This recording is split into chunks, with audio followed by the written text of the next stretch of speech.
আপনি সন্ত্রাস খানকি বলে সন্ত্রাস আমি তারেক রহমান এটা বিএনপি থানা যুবদলের সাধারণ সম্পাদক আব্দুর রহমান বহিষ্কৃত নেতা করে দিয়ে এরপরে বিএনপি দাবর দিয়ে কাজ করতেছে। বিএনপি যেসব কার্যকলাপ আরম্ভ করে দিচ্ছে অনেক ভয়ঙ্কর করতেছে। বিএনপি যদি ক্ষমতাতে আসে আমার মনে হয় না আমাদের মতন গরিব তে পারবো, লাস্টিং করতে পারবো। এমনি তো ক্ষমতা নাই, তুই আমরা খেয়াল হইতেছে। এটা কিন্তু রাইট কথাটা। আমার তো বেশিরভাগ দানে আমি পছন্দই করি না, আমি তারা পছন্দই করি না, এক কথা শেষ। আচ্ছা, আমি বিএনপির নাম নিয়ে কোনো কথা বলেছি?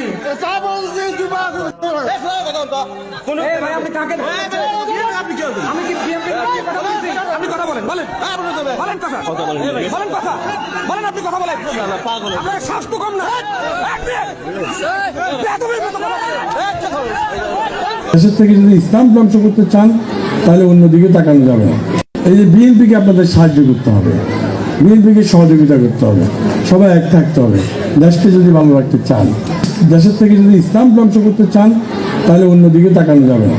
বিএনপি সরকার যদি ক্ষমতা আসে তাহলে হ্যার কিন্তু 5 বছর লাগবে, হ্যার পেটটা ভরতে জনগণের কি দেবো আপনারা? হাহাকার হয়ে যাবো, গরিব আমরা রিক্সা চালানো লাগবো না, বিষ কিনে দিব, আমরা বিষ খাই মনে লাগবো। পদ নাই তো বাদ পাবো কই? একবারে বেমিস করে আসছিল না, সার পাইছে জনগণে, সার পায় নাই, সার নদীতে ফেলে। আমরা স্টোর রিপোর্ট দেবো, জীবন চুক্তি, জীবন ওরা যখন ক্ষমতায় ছিল দুর্নীতিতে 5 বার চ্যাম্পিয়ন বানাইছে বাংলাদেশে। সারা বিশ্বের মানুষ জানে, কোনো কিছুতে না চিনলেও জানে যে বাংলাদেশ দুর্নীতি চ্যাম্পিয়ন, তাকে ভোট দেবো। জানি শুনি এই প্রচারণা দেখলেও তো ঘৃণা লাগে। ভোট দেওয়া তো অনেক দূরের কথা। 10,200 করে চাইতেছে চাঁদা, আর ভাড়া চাইতেছে 8,500 করে। টাকা কি গাছে ধরে? বিএনপি যারা চাইছে তাদের ছবিও দিব। আমার বাড়ির পাশে বিএনপি থাকে, আমার ধরে গেছে 5,000 টাকা দিতাম। তো ওরা 17 বছর না খাই তারা কি খাইবো না? এখন কোনো প্রতিষ্ঠান আছে? কোনো প্রতিষ্ঠান নাই। আর জামাতের অনেক প্রতিষ্ঠান আছে, স্কুল আছে, মেডিকেল আছে, অনেক প্রতিষ্ঠান আছে। আর বিএনপির একজন নেতাকর্মী দেখেন কি করে আইছে। আর ভবিষ্যৎ টান দেন, তাইলে বুঝা যাবেন যে বাংলাদেশ কেমনে চলতে পারবো আর চলতে পারবো কিনা। হাসিনা পতনের পর বিএনপি যেভাবে দখল চাঁদাবাজি মাস্তানি আর খাই শুরু করলো, আমি তখনই বুঝে গেছি এই দল আর ক্ষমতা আসতে পারবে না। যে কেন আমি এই সিদ্ধান্তে পৌঁছাইছি যে বিএনপি ক্ষমতা আসতে পারবে না। ব্যবসা করে 20 বছর, এই শুধু মুড়ি বিক্রি করেনি, আগে পল্টনে করতাম। বিএনপির নেতারা আমার দোকান খাইয়ে লাইছে, এখন আমি ফুটপাতে করি।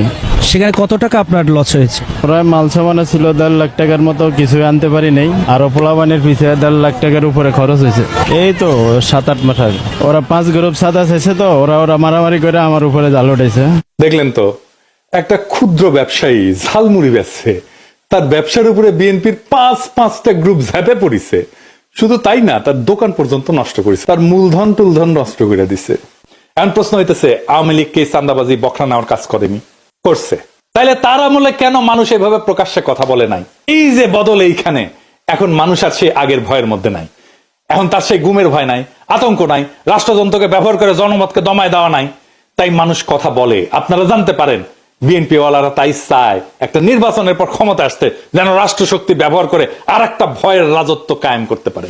এখন প্রশ্ন হইতেছে, আমরা কি তাদেরকে আবার সেই ভয়ের রাজত্ব কায়েম করতে দেব?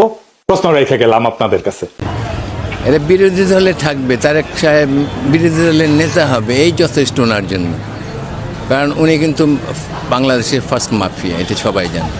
এবং উনি কোনো পীরের দরবারে যে মাটি কাইটা আমাদের মতো ঝাড়ু দিয়ে চরিত্র সংশোধন করে নাই।